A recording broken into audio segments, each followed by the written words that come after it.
you're fighting in UFC, you have to think like you are the best. If you think, oh, I'm number 10, I'm number 15, you have to go home and sit down in the home and watching UFC in the TV. The Eagle! Nirvana!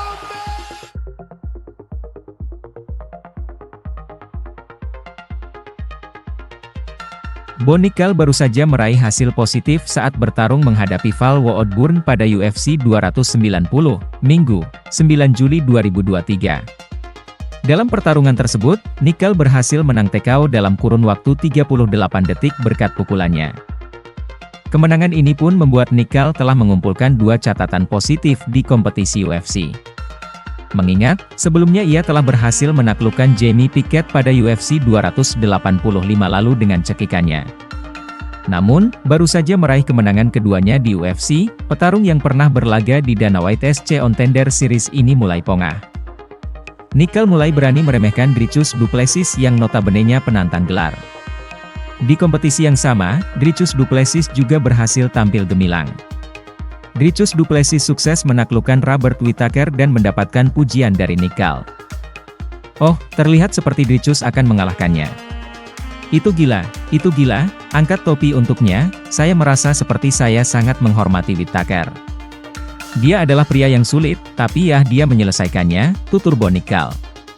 Setelah memberi pujian, Nickal yakin suatu saat ia akan berhadapan dengan Dricus Du Plessis.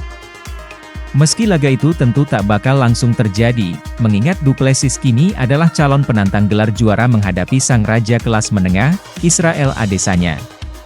Tapi, Nickal yakin jika suatu saat mereka bertemu, Dricus Du Plessis akan menjadi lawan yang mudah baginya.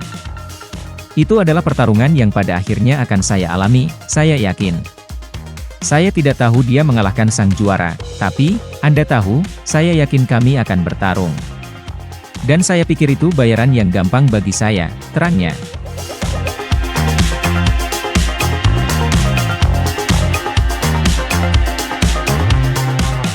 Pernyataan mengejutkan Bo Nickal di The MMA Hour.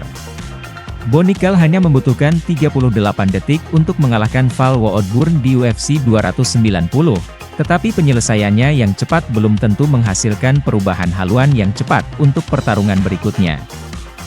Segera setelah kemenangannya, prospek berusia 27 tahun itu mengumumkan anak pertama istrinya dan berencana mengambil cuti untuk perjalanan berburu. Secara teori, Nickal dapat bergegas kembali untuk 1 atau 2 pertarungan lagi sebelum akhir tahun 2023. Tapi ternyata itu hal terakhir yang dia pedulikan terkait lintasan karirnya. Ada kemungkinan, saya tidak bertarung lagi tahun ini, ungkap Nickal di The MMA Hour. Saya bisa dengan mudah bertarung 2 kali lagi. Saya bisa bertarung minggu depan jika saya mau, tetapi bagi saya, semua yang saya latih dan persiapkan adalah pertahanan gelar ke-10 saya di jalan. Saya tidak mempersiapkan pertarungan saya berikutnya. Itulah pola pikir saya, jadi saya akan melakukan yang terbaik untuk mempersiapkan diri saya untuk 10 kali mempertahankan gelar. Tentu saja, semakin saya bertarung dengan lebih sedikit waktu di antara pertarungan, semakin besar sensasi tumbuh dan semacamnya. Tapi itu sejujurnya bagi saya sangat tidak relevan. Saya tidak peduli tentang hype, atau seberapa banyak orang membicarakan saya. Saya di sini hanya untuk bertarung. Sementara waktu istirahat semacam itu dapat mengekang rencana Nickal untuk naik ke peringkat kelas menengah tahun depan.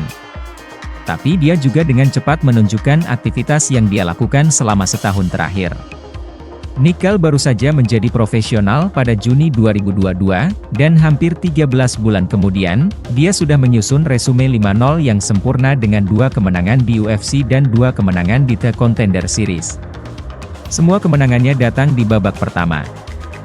Terlepas dari itu, Nickal telah mencurahkan banyak waktu dan upaya ke kamp pelatihannya, jadi dia puas dengan kemungkinan berhenti sekarang. Seperti yang saya umumkan, istri saya sedang hamil, dan saya ingin memastikan bahwa saya ada untuknya, jelas Nickal. Saya juga merencanakan banyak perjalanan berburu di bulan September.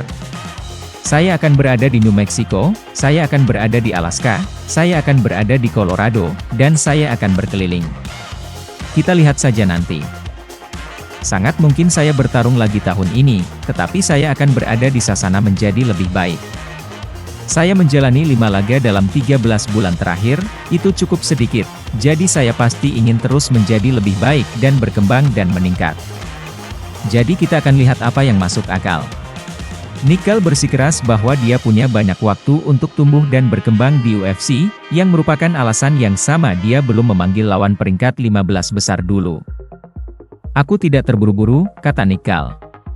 Kita akan sampai di sana. Kita akan sampai ke tempat yang saya inginkan pada waktunya. Bagi saya berusia 27 tahun, saya mungkin memiliki 8 tahun pertarungan utama lagi. Bahkan hingga usia 35 tahun, saya pikir saya akan tetap berada di puncak saya, karena disiplin saya, dan etos kerja saya, dan komitmen saya di dalam dan di luar kandang. Saya punya waktu lama untuk terus bersaing. Jadi bagi saya, tidak terburu-buru. Saya 5-0. Siapapun yang diberikan UFC kepada saya, siapapun yang Dana White dan Hunter Campbell memutuskan bahwa masuk akal bagi saya untuk bertarung, maka saya siap untuk pergi. Tapi saya akan mendapatkan sabuknya dan mencapai tujuan saya pada waktunya. Saat ini, saya tidak terburu-buru. Saya bisa melawan lawan peringkat pada Pekan Pertarungan Internasional 2024, tetapi itu menarik karena begitu saya melawan petenis peringkat dan menghabisi petenis itu di ronde pertama, maka itu seperti kapal roket yang melaju ke puncak dengan cepat. Jangka panjang, Nickel memiliki tujuan yang sangat ingin dia capai. Tapi itu juga mengapa dia memperhatikan gambaran yang lebih besar. Saya di sini untuk turun sebagai salah satu yang terhebat sepanjang masa dan mengakhiri karir saya sebagai petarung pound for pound nomor 1 di dunia, kata Nickel. Segala sesuatu yang lain, sehubungan dengan hype media sosial, benar-benar tidak ada artinya bagi saya. Demikian artikel yang kami rangkum dari berbagai sumber, semoga bermanfaat. Untuk informasi lebih lanjut dan terbaru seputar dunia MMA, pastikan untuk berlangganan di channel kami serta nantikan video selanjutnya. Terima kasih sudah menonton.